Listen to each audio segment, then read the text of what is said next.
Vítam vás vo vašej budúcej obývačke priamo tu, v Košickej Polianke. Všade naokolo len ticho a panoramatické výhľady na mesto. Lokalita je jednoducho skvelá. Tento priestor, ktorého výmera je 10 árov, si priam pýta byť využitý na výstavbu rodinného domu. Deti budú hrať futbal na rovinatom pozemku a rodičia sa budú realizovať svoje sny o oáze pokoja vo vlastnom.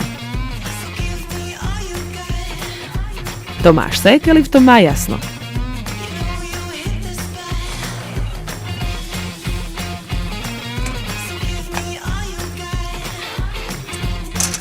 Ja sa tu cítim už ako doma. Ak chcete aj vy, tak vás pozývam na obhliadku a teším sa na vás. Dovidenia.